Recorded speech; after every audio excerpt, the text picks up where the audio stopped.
So, I spent my whole life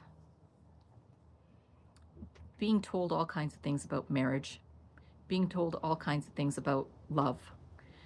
Whether it's in the Western world with our Disney princesses and these days our Bridgerton or our Outlander or whatever, kind of like these epic love stories. And in our own Muslim culture and in that diaspora, our Leila Majnun, if you're from the South Asian diaspora, then our Hir Ranja, those kind of stories of ultimate like sadness, actually. These people don't actually end up being happy. Romeo and Juliet, were they happy? No, they killed themselves. Were Layla Majnun happy? No, they weren't. And there's also evidence to show that probably Layla Majnun wasn't actually about two human beings. It was actually about a love of a human being to God, just like much of the mystic poetry at that time was. But here's the thing. I don't think marriage is worth it unless and until you understand that you're not getting married to be in love. You're getting married because it should make your life easier in some way. Easier by finances, easier by companionship so you're not lonely, and mostly easier so you don't commit sin, right? So you're at home, you hang out with your spouse. You're not going out and doing things that you shouldn't be doing. You're not randomly having sex with people. You're protected from some of the things that are we're not supposed to be doing, right? And in the middle of all of that, fulfilling half of your deen, if you can find a way to hide your spouse's flaws, to really be a libas, to really be clothing, if you can find somebody where that person looks at you and says, wow, you're hot. Okay, great. That's fine, right? This should be attraction. But if they can look at you and say, beyond that, tomorrow, if you get into, God forbid, a car accident and your face droops or you get like a stroke or you get really, too skinny or too fat, some people like skinny people, some people like fat people, some people don't like either, right? Whatever. You know what I mean? Like something changes in your body and you're not that same kind of level of attraction that you were at the beginning. That can't be what sustains a relationship. And I think that we've had a really big problem in knowledge translation. We don't tell people, we don't tell kids, whether it's in the Western world or especially within Islam, we don't want to talk about sex. We don't want to talk about relationships. All of these things are bad. But then how do people make the right choices? How do they make the right decisions on their lives? If nobody's actually talking about how to choose a spouse, everybody's choosing a spouse based on who's cute, right? Sometimes on how much money they make. Sometimes based on, how rich their family is. But what if you were to actually find somebody and the first question you said was, I know that this marriage is going to be hard. I know it's not going to be easy. I know that we're not going to be in love with each other all the time or most of the time. But what I'm hoping is that if we keep Allah between us and we find a way to be covering for each other, we find a way to love each other and be kind to each other, then, and we hide each other's flaws, then in all of the moments of hardship, maybe we can find a few moments of peace. That's it. When my mother gets sick, then I have somebody sitting next to me that cares. When you lose your job and you don't know where money's going to come from, you have somebody sitting next to you that hides your flaws and doesn't say, why did you get into that fight at work? Or why did you do this? Or why did that happen? Or any of those things. But says, this is a test from Allah. Whatever it is that you're supposed to learn, may Allah help you learn it quickly. But I'm here. And in the meantime, we'll figure it out and we'll do it together. When your first question is, will you be the covering for me that I want to be for you? And the answer is yes. And then you spend time, weeks, months, whatever it takes, to really understand what that means, that and really get it, that marriage, when you look around at everybody and who's married, most of the time they're angry. The in love part has faded. The sex part maybe has faded over years or over time, right? And okay, right? Maybe somebody got lost their health, or they lost their job, or they lost their whatever.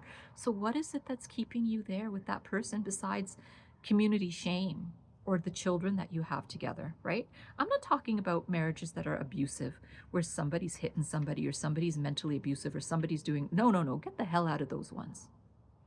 That's what we have divorce for. That's why it's legal in Islam. You don't have to be in that situation. I'm talking about regular day-to-day people that are not in these abusive relationships, but they're so sad and they start taking it out on each other and they start creating problems with each other. In those situations, what I'm saying is, what if before you even got married, you talked about it and you said, what are we going to do if I lose my job? What are we going to do if, I'm too mouthy and I talk too much and I say something that I shouldn't have said and I'm going to get myself into a lot of trouble, right? And then there's a big family drama or there's a big public drama or whatever. Like, how are we going to fix that? How are we going to walk through that? There's going to be days when I'm not going to like you and you're not going to like me. And they're going to be separate days probably. How do we do that? What prayers do we say? How do we try to find a way to stay connected to each other through Allah? I really think now that I've done it before and it really didn't work, now that I've seen so much of life, okay, I'm young, but still, I've seen so much of life, and everybody says that they're so unhappy in their marriages, or the ones that have lasted 40 or 50 years have only lasted because the kids, or because they were too tired, or because of finances, or whatever else. I think the question needs to be, when all else fades, all else disappears, what is it that's going to keep us together? And for me, when I pray, and I'm single, right? I don't have anyone right now. I think for me, the only answer is Allah. But you both have to be on that same page, and you both have to go in knowing that this marriage, this nikah, this life isn't about rainbows and lollipops. It isn't about being in love and, flowers and chocolates and giggles and, hot sex and, all these different things and whatever else. It's not about money. It's not about, what cars you drive or what houses you live in. It's not about whether you have kids or you don't have kids. It's not about any of those things. It's about, where am I right now? And where do I want to be at the end of my life, whatever that might be, in order to get myself back home to Allah? And can you help me get there? And how do I help you get there? Is this the goal that we want to share?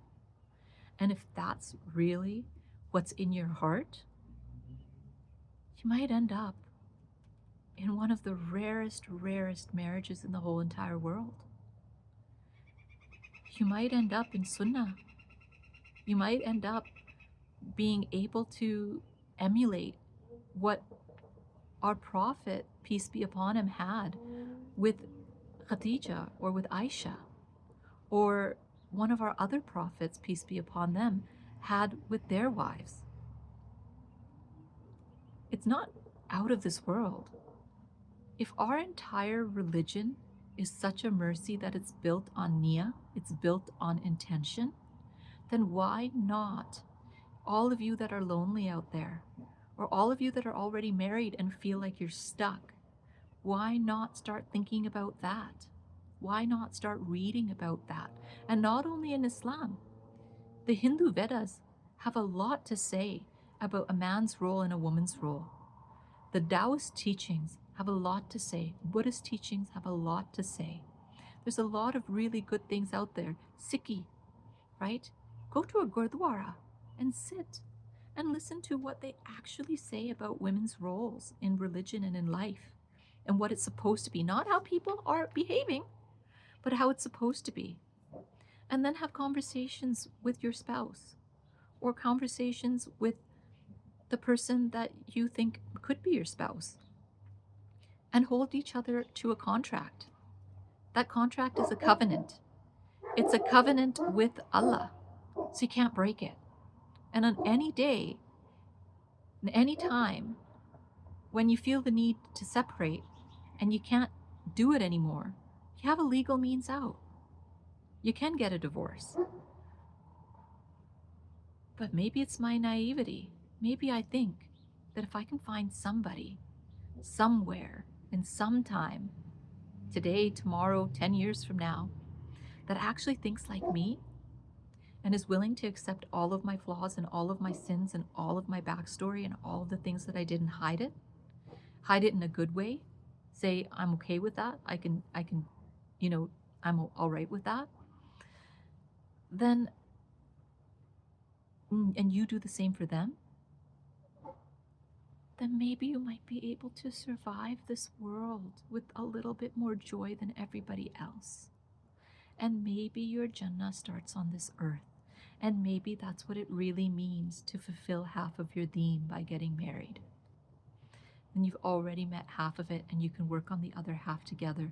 And then maybe, just maybe, inshallah, you get to walk hand in hand into your akhirah together at Jannah. And you get to actually be that 1 in a million couple that actually made it. Fully aware that more days than not are gonna suck. It's just what I wanted to say today. Been thinking about it for a long time. May Allah protect you. May Allah guide you. May Allah help you have a heart that doesn't judge. That's what I ask for myself.